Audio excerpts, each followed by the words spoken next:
देखिए, नारायण झा जी का सवाल है और समझते हैं इस सवाल को, इनके सवाल को।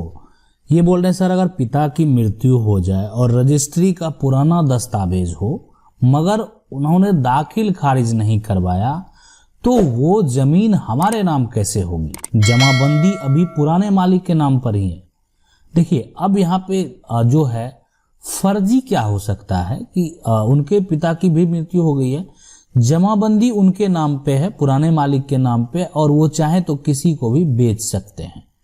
उस जमीन का रजिस्ट्री भी हो जाएगा, है ना, उस जमीन का रजिस्ट्री भी हो जाएगा और उस जमीन का दाखिल खारिज भी हो जाएगा। ठीक है, दाखिल भी हो जाएगा। तो मतलब आप समझ रहे हैं ना, जमीन का रजिस्ट्री भी हो जाएगा, जमीन का दाखिल खारिज भी हो जाएगा। तो अब वो जमीन जो है ये पूछ रहे हैं हमारे नाम कैसे होगी। देखिए, सबसे पहले आपका जो है जिनके नाम से, उनको आपका मृत्यु प्रमाण पत्र तो बनवा लीजिए, वो जरूरी है नारायण झा जी। उसके बाद जो आपका रजिस्ट्री वाला कागजात है, ठीक है, उसको लेकर, मृत्यु प्रमाण पत्र लेकर, और उसके साथ जो है इसको आप ऑनलाइन डाल देंगे, ऑनलाइन डाल देंगे सारा जो भी है।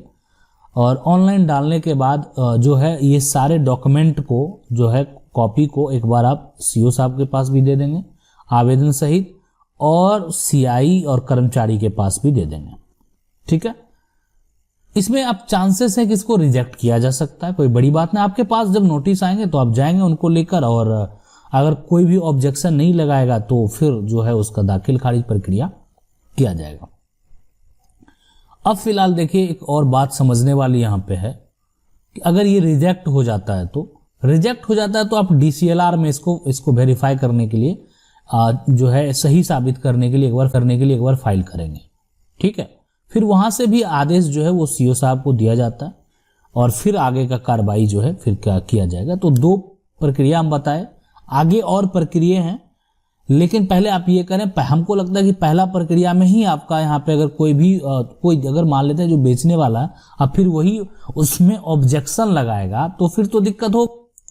तो अगर वो ऑब्जेक्शन नहीं लगा रहा तो कोई तरह का दिक्कत नहीं है, आपका यहाँ पे हो जाएगा। ठीक है, चलिए अगला सवाल देखते हैं। ये पूछ रहे हैं कि सर हमारे जो है जमीन है और हम उनमें से मील से जो है गुजरते हैं और हमारे घर जो है अंदर में है और आगे वाला रास्ता नहीं दे रहा है, तो क्या करें? देखिए, एसडीएम के पास इसके लिए आवेदन करें। एसडीएम को ऐसा जो है एक तरह से पावर है ना, मतलब जिला अधिकारी से भी मिल सकते हैं, लेकिन एसडीएम के पास रास्ते विवाद का निपटारा के लिए जो है अपना समस्या बताइए, आपका वहां से जरूर सॉल्यूशन जो है निकलेगा। अगला सवाल है कि पिता के ननिहाल से वंशावली कैसे बनेगा? विगत 3 पीढ़ी से पिताजी लोग ननिहाल में रहते आ रहे हैं, जबकि दादी जो है ही शादी के बाद दादाजी के देहांत हो जाने के कारण जो है दादी के पिता लोग उनकी दयनीय स्थिति को देखते हुए अपने यहाँ रख लिया और हम सब तब से दादी के मायके में ही रहते आ रहे हैं। वंशावली के आधार पर जाति आवासीय प्रमाण पत्र कैसे बनेगा? क्योंकि राजस्व कर्मचारी जाति आवासीय प्रमाण पत्र बनाने में आनाकानी करते हैं, बोलते हैं कि बेटी है तो शादी करके ससुराल चली गई होगी, यहाँ से कैसे बनेगा? वंशावली कोर्ट द्वारा बनवाते हैं, फिर भी बेटी देखते ही राजस्व कर्मचारी बनाने से आनाकानी करने लगते हैं। इसलिए ननिहाल से वंशावली कैसे बनाएंगे, सुझाव दें ताकि भविष्य में ननिहाल से नौकरी लेने पर कोई आंच ना आवे। देखिए, सबसे बड़ी बात है कि जो आपका वंशावली होगा वो पिता जो हैं उन्हीं का, जो पूर्वज हैं उन्हीं के आधार पे होगा। अब आप वंशावली कहीं से भी बनवा सकते हैं, वो अलग सी बात है, आप उन क्षेत्र से जो है बनवाइए, लेकिन आपको ये समझना होगा कि आपके जो पिता हैं वो कहाँ रह रहे हैं उससे भी मतलब नहीं है फिलहाल, लेकिन उनका जो एक तरह से जो पूर्वज है ना, जो उनके पूर्वज हैं वो उन्हीं के पूर्वज को दर्शाना होगा, ना कि आप अपनी जो है माँ है उनके पूर्वज को आप दर्शाएंगे। बात आई समझ में? अब वो हो सकता है कि इनके पिता कहीं और रहते होंगे, ये कहीं और रहते होंगे, उससे मतलब नहीं है। यहाँ पे आप वंशावली में अपने माँ के आधार, माँ की संपत्ति के लिए वो एक अलग तरीका है ना, फिर जो आपकी जो है दादी है, उनका जो है वहाँ पे वो अलग चीज़ है, उनकी अगर आपको संपत्ति लेनी है वहाँ पे। लेकिन अगर आधार आप मानते हैं तो जो आपका पिता हैं उन्हीं के जो पूर्वज हैं उन्हीं का पूरा ये वंशावली का पूरा बनेगा, ठीक है। और जो है यही यहाँ पे तरीका है। अब रही बात कि आप ननिहाल में रहते हैं, हो सकता है कि बहुत लोग शहर में रहते हैं, है ना, उनका शहर का आधार कार्ड भी रहता है, फिर भी वो वंशावली बनवाते हैं। ऐसा नहीं कि वंशावली वो नहीं बनवा सकते हैं, हो सकता है उनके वंश कहीं और रहते होंगे। हम लोग इतने जो चलते आ रहे हैं तो हम सब एक जगह नहीं हैं, हम लोग कहीं और के वंशज हैं, और चलते चलते चलते चलते ये फैलते फैलते कोई यहाँ चले जा रहे हैं, कोई वहाँ चले जा रहे हैं। आज आप जिस जगह पे हैं, हो सकता है कि आपके बच्चे पढ़ लिख के हो सकता है यूएसए में सेटल हो जाएं और वहीं का नागरिकता भी प्राप्त कर लेते हैं और वहीं सेटल हो जाते हैं। तो फिर ऐसा नहीं कि उनके अब पूर्वज नहीं है, पूर्वज पेंट करना दिखाना वही तो वंशावली है ना। तो इसलिए आप मिलिए, इसके लिए आप एक बार सीओ साहब से भी मिलिए, पहले राजस्व कर्मचारी के पास जाते हैं, सीओ साहब से मिलिए और ये मेंशन मत बोलिए कि ननिहाल का वंशावली, बिल्कुल नहीं। जो आपको वंशावली बनवाना है आपके पूर्वज के हिसाब से, ठीक है। आप फिलहाल यहाँ रहे हैं और बहुत दिन से यहाँ पे रह रहे हैं, बस आपको एक वंशावली तैयार करवाना है। अगला सवाल ये पूछ रहे हैं कि नमस्ते, मैं पूर्णिया जिला से हूँ और मेरा जमीन जो है 3 दादा का नाम से है, 2 दादा का लड़का हमें उस जमीन में हिस्सा नहीं दे रहे हैं। जमाबंदी में हमारा दादा का नाम है, वह कह रहे हैं कि मेरे पास उनका जो है केवाला पंचायत जो है बिठाने के बाद वह कागज नहीं दिखाएं। यह जमीन कैसे हासिल होंगे वह बताइए। देखिए, आप जो भी जिला से हैं, अगर आपके 3 दादा का नाम है और 2 दादा का लड़का, जमीन जो है मेरा जमीन 3 दादा का नाम से, अगर आपका 3 दादा है, मान लेते 3 दादा के नाम से है और 2 दादा का लड़का हमें उस जमीन पे हिस्सा नहीं दे रहा है, तो बिल्कुल गलत है। अब हमारा दादा का नाम, वह कह रहे हैं कि मेरे पास उनका जो है केवाला है, पंचायत बिठाने के बाद जो है कागज नहीं दिखाएं, यह जमीन कैसे हासिल होंगे। जाके जो है एक तरह से अगर सिर्फ एक जमीन का विवाद है तो टीएस फाइल कर दीजिए, उस पर टाइटल सूट कर दीजिए, ठीक है। अगर मान लेते हैं कि पूरी अगर आपको जमीन से एक तरह से हिस्सा का वाद है या जो भी, तो आप इस पर पीएस भी कर सकते हैं, पार्टीशन सूट भी कर सकते हैं। अगर कुछ सुधार करके विवाद है, जो हिस्सा लेना है, तो टीएस कर दीजिए। नहीं तो अगर मान लेते हैं सब कुछ सही है, कागज में कोई तरह का दिक्कत नहीं है, तो पीएस फाइल कर दीजिए। पीएस में आपको खर्च भी कम लगेगा। ये कानून द्वारा प्रक्रिया है, इसमें आपके जो जिन पे आप पंचायत बैठाते हैं उनको नोटिस जाएगा। नोटिस जाने के बाद उनको जवाब मांगा जाएगा कि जमीन में आप इनको हिस्सा क्यों नहीं दे रहे हैं, आपके पास क्या कागज है। अगर वो गलत कागज दिखाते हैं कोर्ट में तो उन पे, इसलिए कोर्ट में इतना आसान नहीं होता है कोई गलत डॉक्यूमेंट को पेश कर देना। अगला सवाल है कि हमारी जमीन पर सन 1960 से लोगों ने अपना नाम दर्ज कराकर उसको अपनी जो है उनके कब्जे में कर लिया है, तो क्या जमीन मुझे मिल सकती है? 100% मिल सकती है ना। आपको सबसे पहले उस प्लॉट को जो है पता करना पड़ेगा, उसका जो नंबर है जो कब्जे में है, और आपका पुराना दस्तावेज भी निकालना पड़ेगा, इसलिए कि पुराना दस्तावेज में ये प्रूफ होना चाहिए कि वो आपका है, और उसको लेकर उस पर टीएस फाइल करना पड़ेगा, टाइटल सूट आपको फाइल करना पड़ेगा। टाइटल सूट जो है उसको लेके अगर फाइल करेंगे, है ना, तब ये जो है मामला चलेगा। उसको भी जिसके नाम से हो गया, जिसके कब्जे में, उसको पूछा जाएगा कि आपका नाम इस पे कैसे आया, ठीक है। और सारा प्रक्रिया होने के बाद जो है ये चीज फिर आपका बिल्कुल हो जाएगा।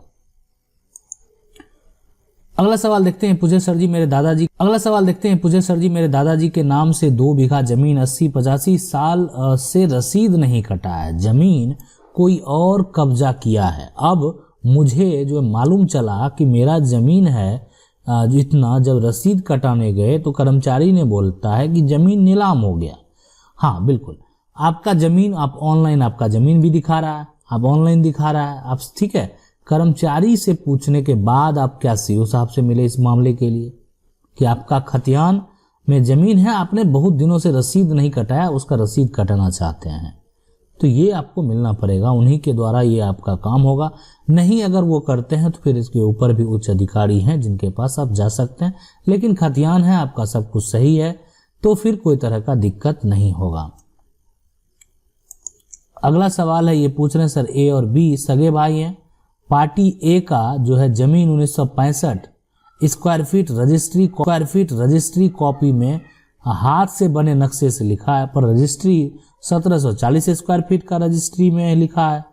पार्टी बी ने 165 स्क्वायर फीट जमीन ए से रजिस्ट्री वाले से खरीद कर दान पत्र से रजिस्ट्री करवा लिया है। क्या 1965-70 225 स्क्वायर फीट नजुल है, 225 स्क्वायर फीट जो है पार्टी ए का वो हकदार रहेगा। अगला ये पूछ रहे हैं पार्टी ए और पार्टी बी का जमीन, पार्टी ए और जो है पीछे हिस्सा है 165 स्क्वायर फीट में से 80 स्क्वायर फीट एक दूसरे के एरिया में आ रहे हैं। पार्टी ए का जमीन जो है पहले लिया गया, फिर पार्टी बी का जो है जमीन लिया गया, उसमें 80 स्क्वायर फीट पर किसका हकदारी होगा और बी का हकदारी होगा, तो क्या वो पार्टी ए से उस आगे बढ़ सकता। देखिए सबसे पहला तो यहाँ पे बात यह है कि जो आपका जमीन का रजिस्ट्री हुआ, अगर जो जिसका पहले दस्तावेज तैयार हुआ, मान्यता तो उसी का दिया जाएगा, है ना। दूसरी बात है कि अगर आपको लगता है कि आपस में विवाद है और एक तरह से सुलझ नहीं हो रहा है, सगे भाई का मामला है, तो आप न्यायालय जा सकते हैं इसके लिए, ठीक है।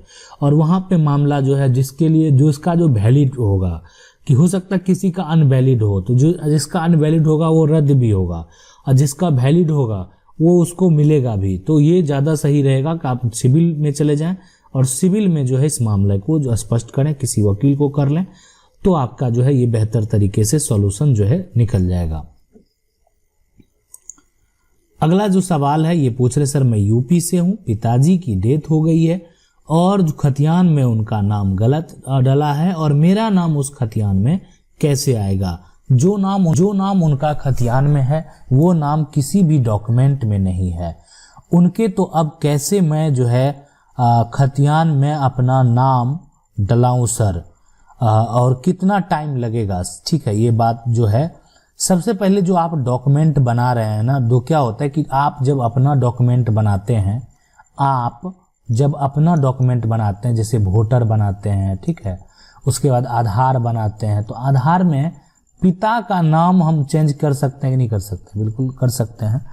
तो या जो भी एक दस्तावेज है उसमें आपको पिता का जो नाम खतियान में है, समझने वाली बात है, जो खतियान में नाम है तो वो नाम आपको क्या करना है, रहने देना है, और आपका डॉक्यूमेंट या आधार में जो नाम है उसके साथ जैसे ऐसे करके उर्फ और ब्रैकेट में देके वो नाम भी दे देना। जैसे मान लेते हैं कि किसी का नाम संजय सिंह है ना।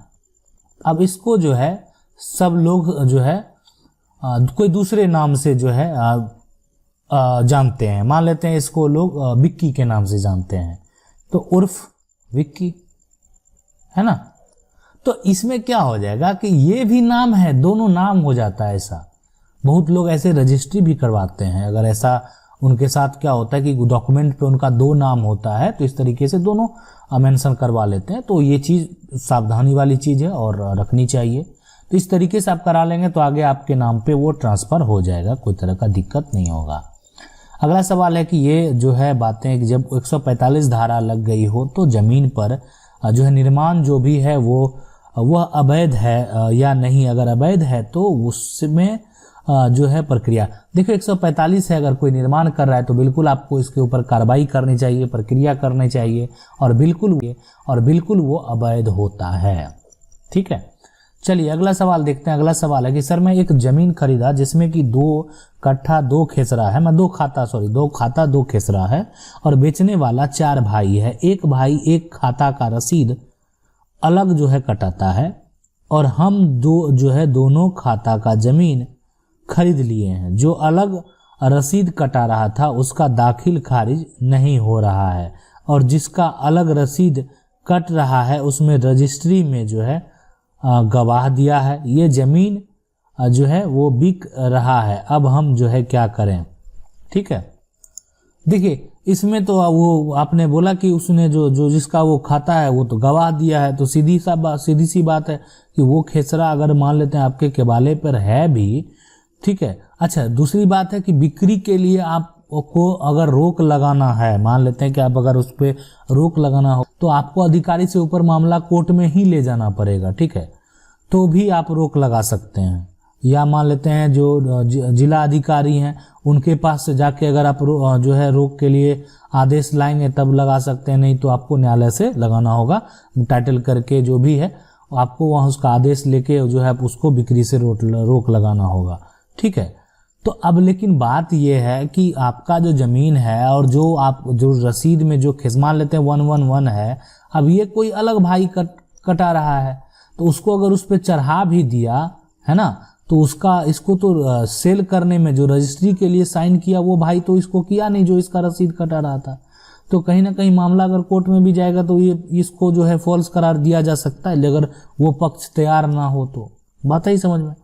तो लेकिन हम ये आगे की बात आपको बताएं, फिलहाल अभी आप अगर वो जमीन आपके कब्जे में है और जमीन को अगर बेचा जा रहा है तो आप उस पर जो है कानून के तरीके से या जो जिला अधिकारी के आदेश लाकर आप जो है निबंधन कार्यालय में जो रजिस्ट्रार है उसको दे सकते हैं।